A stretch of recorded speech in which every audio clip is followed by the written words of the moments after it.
Every year, my family forgot my birthday while throwing lavish parties for my brother. This year, I stayed quiet and bought a vacation home with the bonus they didn't know I got. When I posted photos, their furious comments started flooding in. The comments turned to panic. My name is Orion, and I never meant for my 31st year to be a declaration of war. I remember driving up the familiar, manicured path on a late autumn afternoon. The hedges were perfectly trimmed. The iron gate clicked closed behind my old sedan with a weighty finality, and the brass Remington plate caught the weak sun. For a moment, the sight of the house felt like an old, painful film rewinding.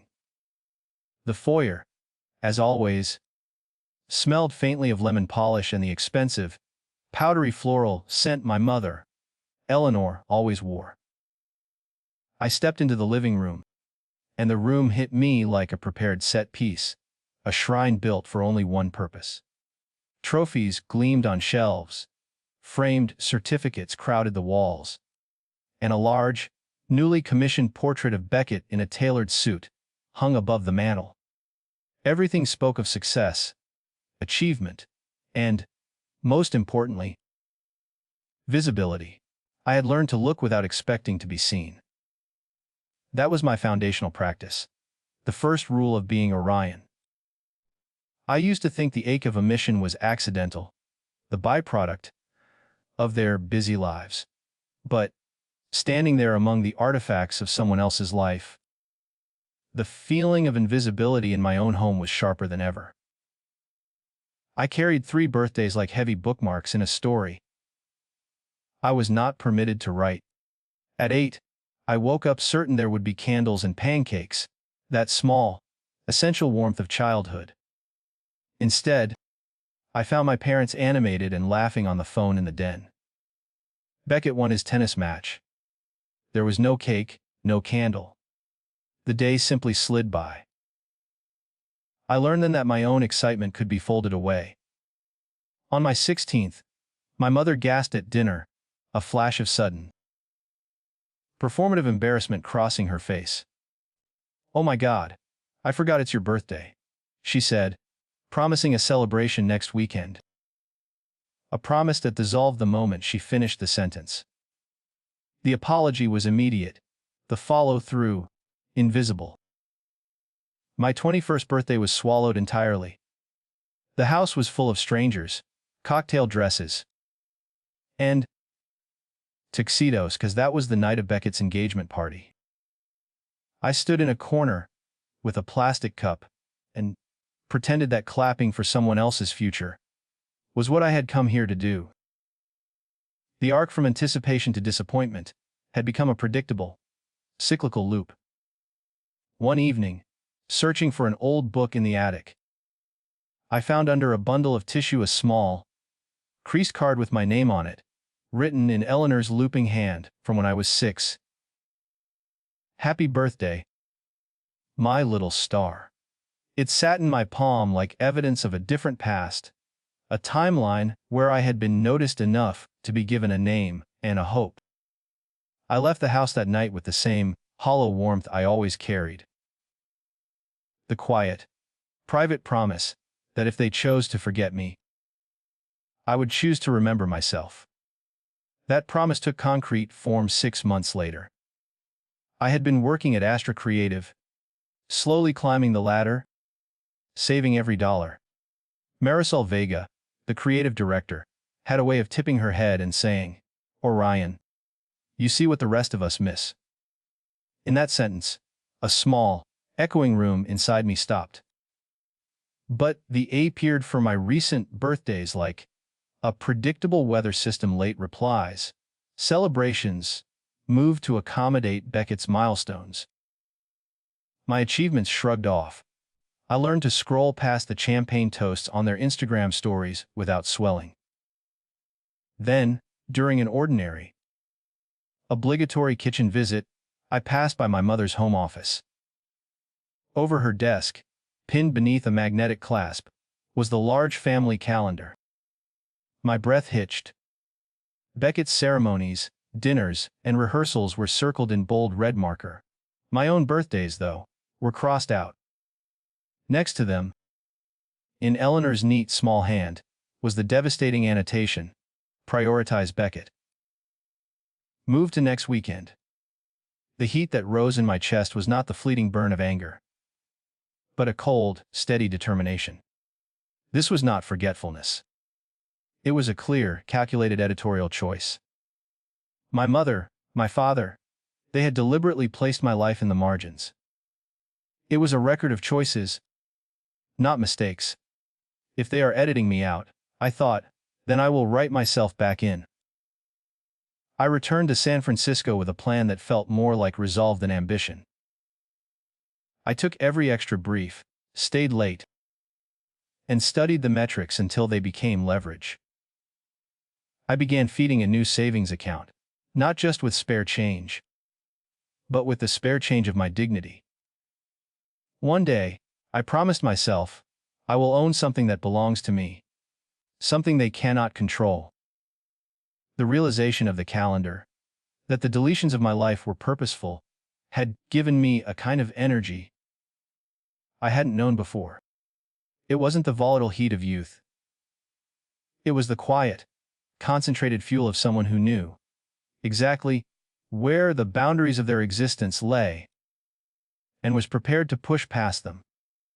San Francisco became a crucible. I threw myself into Astra Creative, seeking not affirmation, but simply leverage.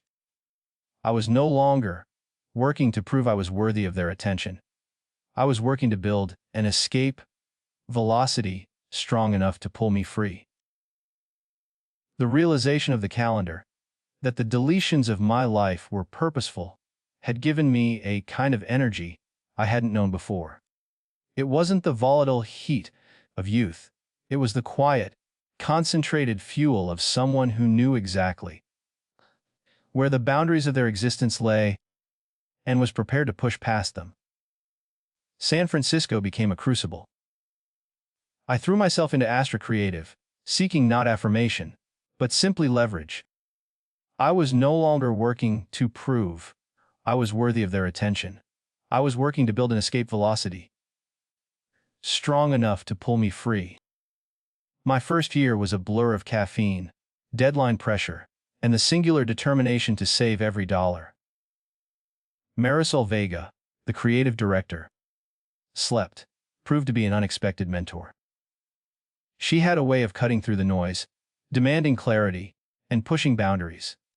I pitched a risky concept in a cramped conference room, a skincare campaign that put the user story ahead of the brand's glossy ego. It was an idea that went against every rule the client usually followed, but Marisol backed me completely. The campaign launched, and it was a stubborn, uphill climb that devoured weekends and rewrote my life into meeting notes. Then came the call. The client's sales were up, and new customer conversions were exceeding all forecasts. The applause in the conference room that afternoon didn't sound like congratulations. It sounded like permission. Marisol walked me to the front like I was a discovery. She spoke my name and traced the parts of the idea that had truly cut through. The CEO, a man who rarely spoke, smiled and said something that made my hands go cold. There would be a special performance bonus for the team lead. When the number was announced, the room blurred for a beat. $75,000.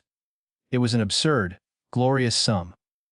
A figure that could change small life equations. A sum that bought a kind of undeniable proof I had never been given at home. I sat at my desk for a long time afterward. The paper confirmation folded in my pocket. I thought about who I would tell. The simple, decades-old hunger for recognition immediately flared up. My thumb hovered over my phone.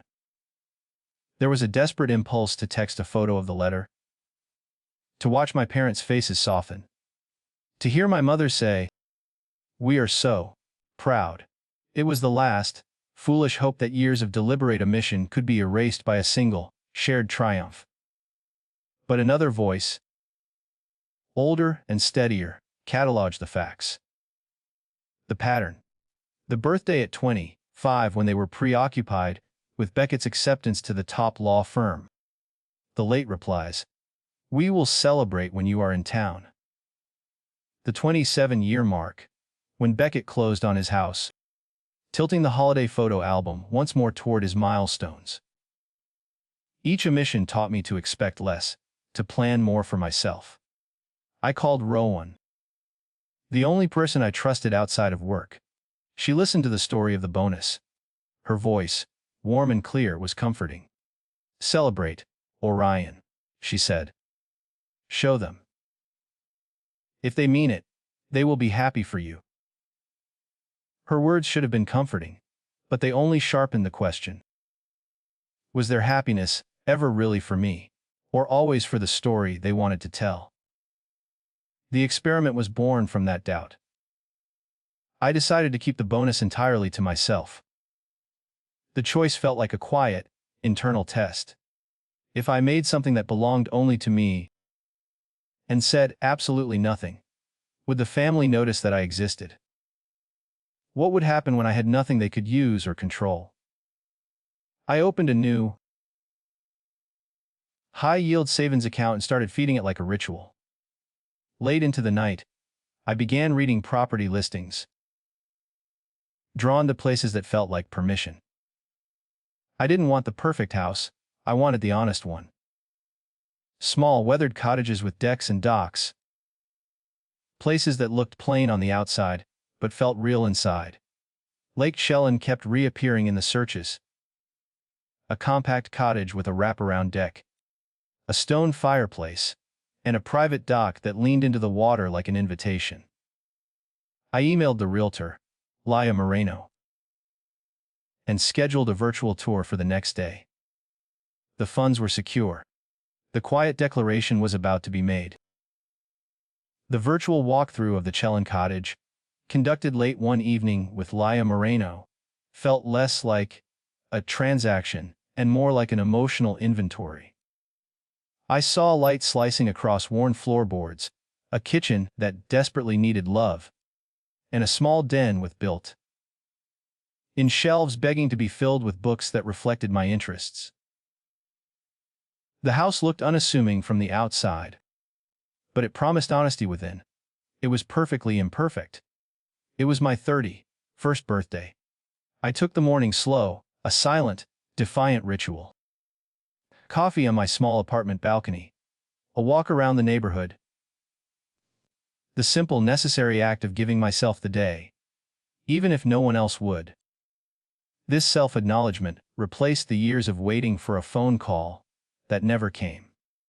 And then, in a quiet moment that felt both terrifyingly reckless and utterly inevitable, I signed the electronic offer. My hands trembled as I pushed the deposit through. It was the first time I had bought something significant that existed because I had earned it, not because it had been grudgingly allocated to me in a family narrative. I felt buoyant, but also profoundly fearful, having committed to a choice that placed me outside their control. That night,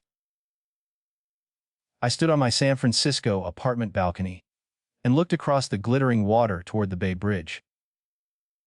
The image of the family calendar, with those red circles and the neat handwriting moving my dates around, looped incessantly in my mind. I told myself that I was simply mirroring their choices. They decided what to emphasize, what to highlight. Now, I would decide what to own. I told myself that when I posted the photo, whatever happened next would simply reveal the truth. It was a test I had to conduct, a necessary confirmation of the patterns I already knew were true. The drive to Lake Chelan felt like cutting through a thin skin of my old life.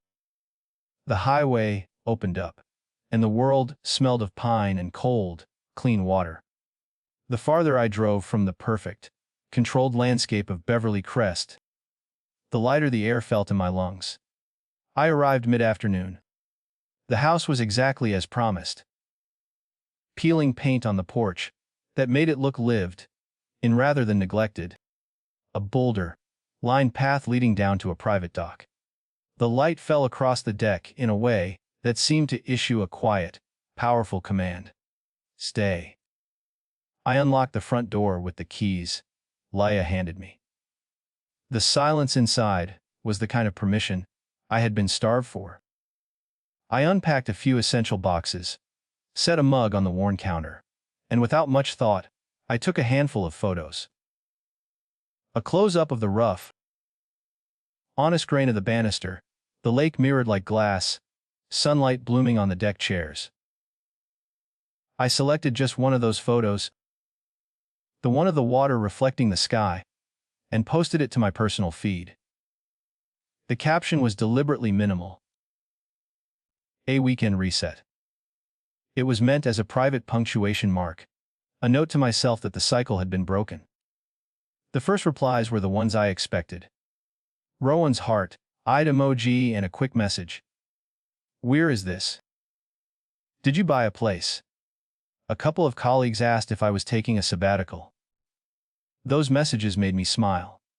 They were interested, supportive, and unthreatened by my change.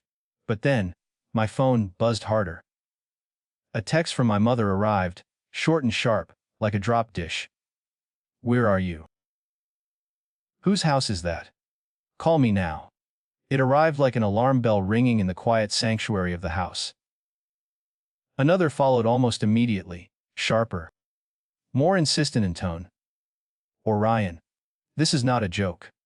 My stomach dropped, the brief piece shattering instantly. The experiment had begun. I left the phone on the worn kitchen counter and walked out to the dock. The lake was wind, stippled, a slow ripple of blue and gray. For a few minutes, I focused on the sound of the water, letting it calm the sudden rush of adrenaline and dread that the first two texts had triggered. The silence of the cottage, the quiet honesty of the wood, and the stone felt like a precious commodity, a secret I had to guard. But the phone lit up again, buzzing hard enough to travel across the floorboards. I walked back inside. Another text from my father, Graham. Explain this immediately. This behavior is concerning. The disbelief in his tone wasn't about my safety or well-being. It was about my audacity. Then a comment appeared under the photo, from Beckett, familiar and infuriatingly entitled. What are you doing? Are you renting? Call. The messages were arriving like an infection, spreading rapidly. Then, an old voicemail notification appeared, layered beneath the texts. It was my mother's voice, Eleanor, tight with an emotion that was not worry, but pure, controlling frustration. Orion, listen to me, she said. The words clipped. Beckett needs space for his partner meeting next week. Do not distract everyone. Whatever this is, handle it quietly. The words landed differently than any previous admonition. It was the first time I heard my own existence, my choice, my self-built asset, framed explicitly as a distraction from their plans, from Beckett's priorities. My purchase, which I thought would be a quiet proof for myself, had already become an irritant to them. The truth of the calendar notes, the conscious prioritizing, was ringing in my ears. I felt a perverse clarity settle in my chest. I thought about answering, about smoothing the panic, about explaining the long, painful ledger of my life that led to this one photo. But the newness of this home, the smell of cedar and cold water, made me want to keep this small pocket of silence. I wanted to see how they would weave my absence into their story now that they had something tangible to react to. I walked back inside and left the phone face down. The family group chat, which I rarely used, bloomed like a digital infection. Cousins were forwarding the picture. An aunt asked if I was having money trouble. An uncle called me, reckless in a message clearly meant for everyone to see. Rumors began to stitch themselves together in the space of seconds. Orion has lost his grip. Orion is having a breakdown. I made a mug of coffee and stood at the window, watching the light change over the water. I had done nothing but buy a house and post a single, unadorned picture. Yet, they had instantaneously conjured an entire narrative of crisis. Because any decision I made that they did not approve of or did not understand must, by their logic, be rooted in instability. They truly believed my success was unlikely unless it came with a breakdown. They had been practicing a version of control for years, keeping me compliant through systemic omission. Now, I held a fact they couldn't edit without first acknowledging me. The quiet that night, deep in the Chelan Valley, was a kind of armistice. I set the phone on the table and looked out over the lake. Slept, thinking again of the calendar on my mother's wall, those tiny crosses and the priorities she had penciled in for years. For the first time, I felt the equation shift. I had something that was mine, and they had to react to it. My move had forced their hand, and their reaction proved the very truth I needed to confirm. My worth had never been the issue, their control was. The storm was coming, but this time, it was aimed at the house, not at me. The silence that followed the initial flurry of texts was the most telling reaction of all. 3 days passed without another demand or call. The calculated silence of people who were regrouping, deciding on the best, tactical approach. They weren't ignoring me, they were strategizing how to restore order. Then, the message came through the family group chat like a formal summons. Thursday, 7:00 p.m. family dinner. Orion must be there. It wasn't an invitation. It was a command wrapped in the flimsy politeness of routine. The kind of absolute order that didn't bother pretending I had a choice. I stared at the screen longer than I meant to, feeling that old childhood instinct to comply. To soothe them, to apologize for being an inconvenience. Tug at me before I pushed it down. They didn't want to understand my choice. They wanted to regain control of the narrative. And I wasn't going to hand it back, just because they raised their voices. I spent the afternoon at the lakehouse, preparing. I wasn't packing a bag. I was marshaling my decades of history. I replayed every forgotten birthday, every omission, every instance they'd erased without hesitation. The years I spent waiting for cake, for acknowledgement, for anything at all.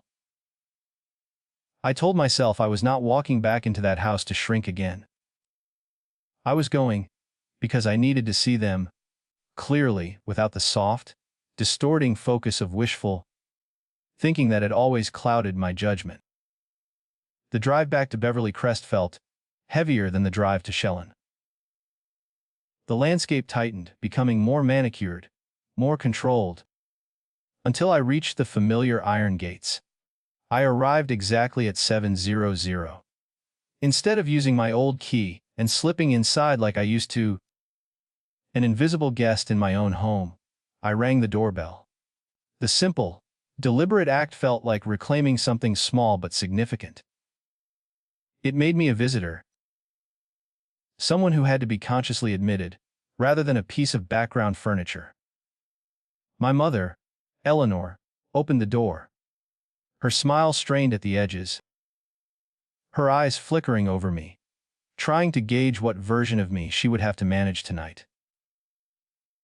The floral scent of her perfume, the lemon polish of the foyer, it was all perfectly preserved, a set piece designed for maximum impact. I stepped into the living room. It hadn't changed. Beckett's trophies gleamed. His awards were arranged like museum exhibits, curated for maximum parental pride. I felt the immense distance between what this house celebrated and what it ignored. Before dinner even began, as I walked toward the dining room, I heard Beckett's voice, low and decisive. We just have to make him understand. The words landed like the final confirmation I needed. They had already met, discussed me, decided I was wrong, and determined their approach. They weren't seeking dialogue, they were planning a correction. I stepped inside. The conversation abruptly died, leaving a dense, awkward silence waiting for me to fill it with surrender. I took a steadying breath and stood my ground. The stage was set for the climax of the story. I sat down at the dining table, the chair scraping sharply against the polished hardwood floor, a sound that seemed enormous in the unnatural quiet. My father, Graham, wasted no time. Why did you buy a house without telling us, Orion? Are you in debt? The disbelief in his tone wasn't about financial risk. It was about my audacity to make a life decision outside of their jurisdiction. I answered simply, keeping my voice steady and low.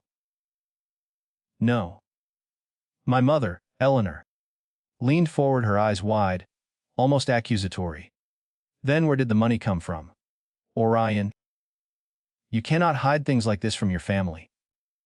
The implication hung heavy in the air. Secrecy equaled instability. Then she added, lowering her voice in a tone meant to convey concerned intimacy. Are you overwhelmed at work? Acting impulsively can be a sign of burnout. The assumption that I must be mentally unraveling to make a major, successful purchase hit harder than their anger. They truly believed my success was unlikely, unless it was accompanied by a breakdown. It was the lowest point I could imagine them reaching without malice. A simple inability to conceive of my competence. I gave them the truth, the fact they couldn't edit or dismiss. I got a bonus. $75,000. The room stilled instantly.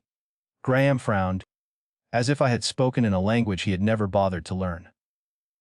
How? He asked. You don't have a senior role. That's not a normal figure for your position. I explained the campaign, the risky concept, the metrics, the recognition from the CEO. It was a tedious retelling of months of labor, offered as proof of my own financial capability. I finished, waiting for some flicker of understanding, some acknowledgement of the scale of the achievement. Beckett let out a soft, dismissive laugh, a small exhalation of air that carried years of ingrained entitlement. It's just advertising, Orion. Not exactly headline material. His tone told me everything.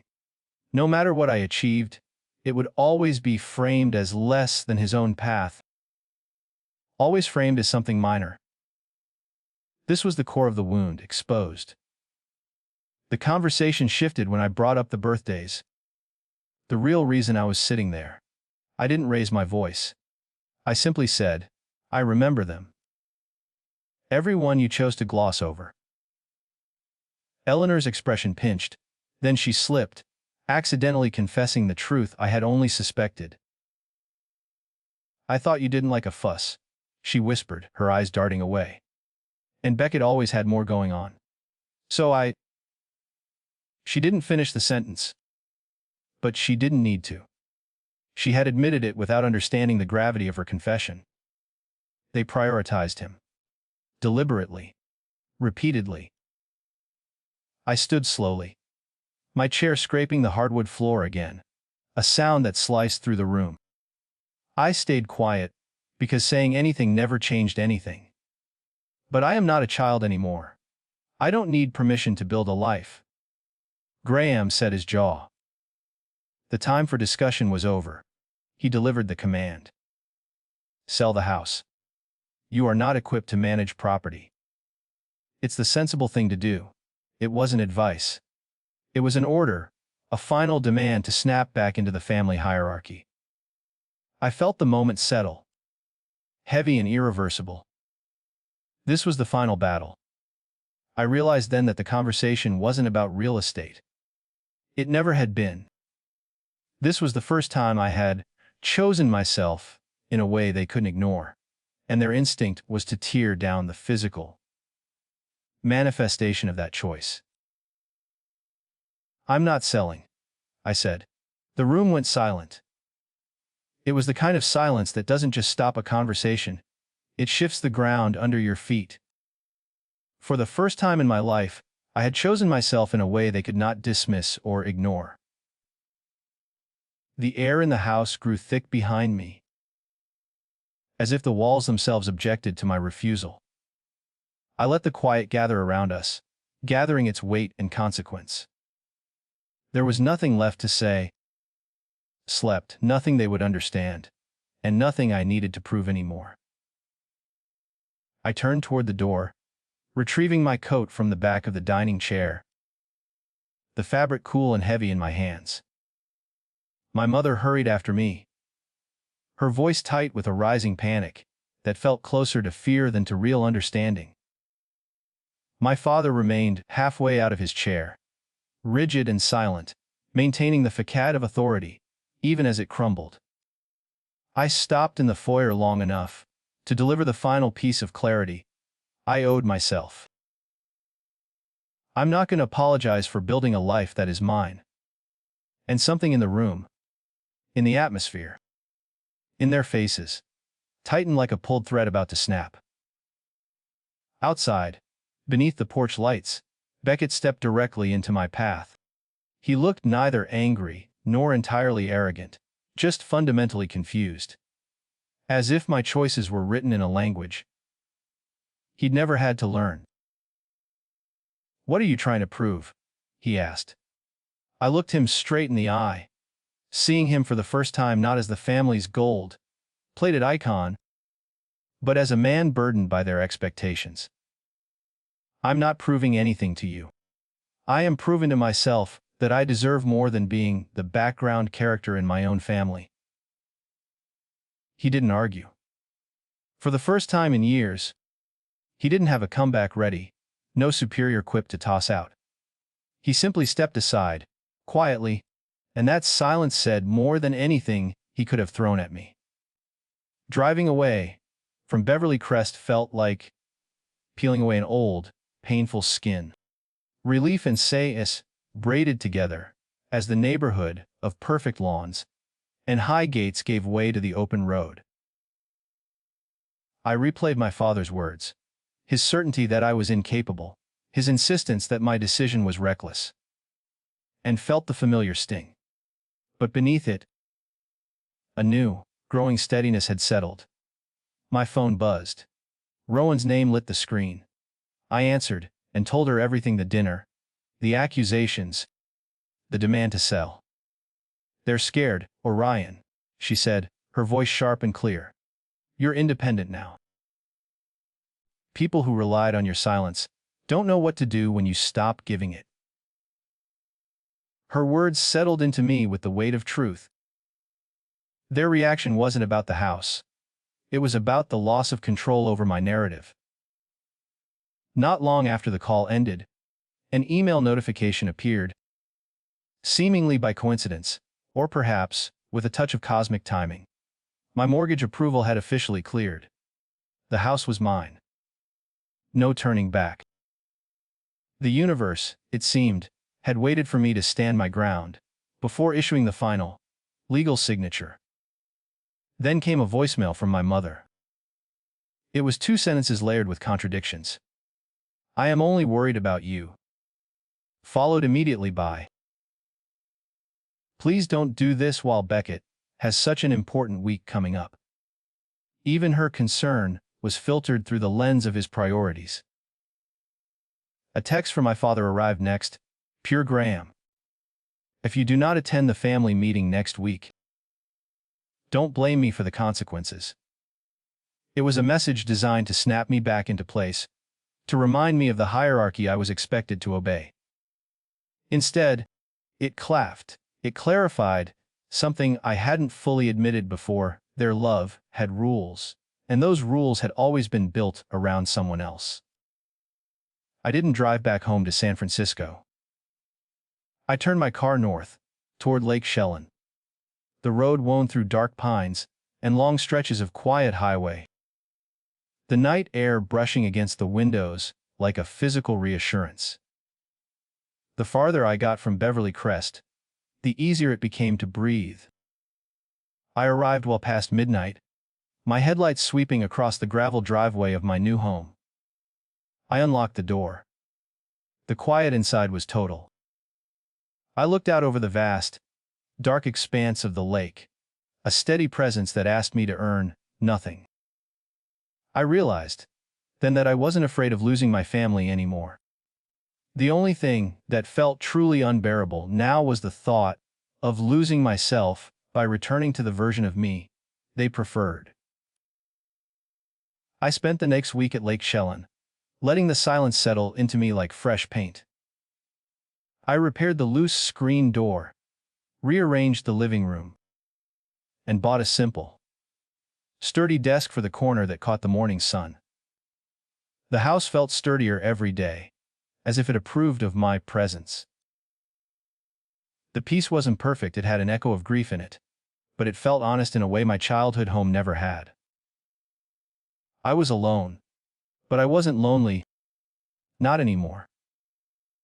On the 7th morning, Beckett arrived without warning. His car crunched over the gravel, and he walked up the porch steps, looking less like a family legend and more like a weary brother. He didn't waste time on pleasantries. "I need to apologize," he said immediately. "Not for Mom and Dad. For me. I didn't see it. I was too busy being who they needed me to be." He told me he had been under intense pressure for years, always performing, always being the one they invested in, but that none of it excused how thoroughly he had ignored me. "You deserve better from me, Orion," he concluded. I let myself soften. My voice was quiet when I responded. "I don't need perfection, Beckett. I just need to be seen." "I see you now," he said. And for once, I believed him entirely. Something clicked into place between us, not fixed, but reset. Like a door finally swinging on its proper hinge. A few days later, a letter arrived by post from my mother. Her handwriting was shaky but careful.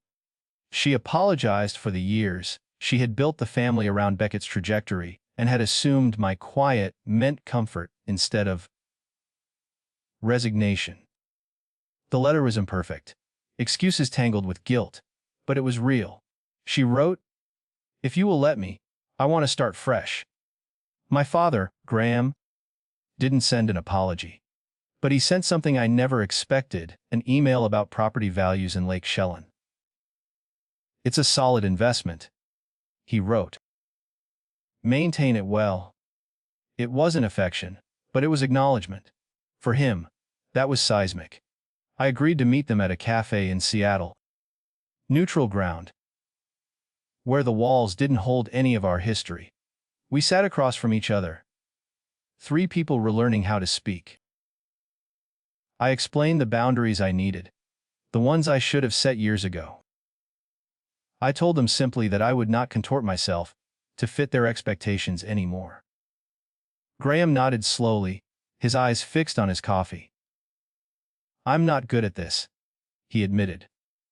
"But if you want me to try, I will." For him, it was an olive branch he had never offered anyone. Change came slowly, but it came steadily. Eleanor started calling, not to check up on me, but to ask about my work. She sent articles she thought I would find interesting, and waited genuinely to hear my thoughts. Graham asked for pictures of the renovations. Beckett and talked every couple of weeks, not out of obligation, but out of something closer to choice. One evening, as the sun melted into the lake and turned the water gold, I stood on my deck and watched the ripples flare outward. The house smelled of cedar and fresh paint.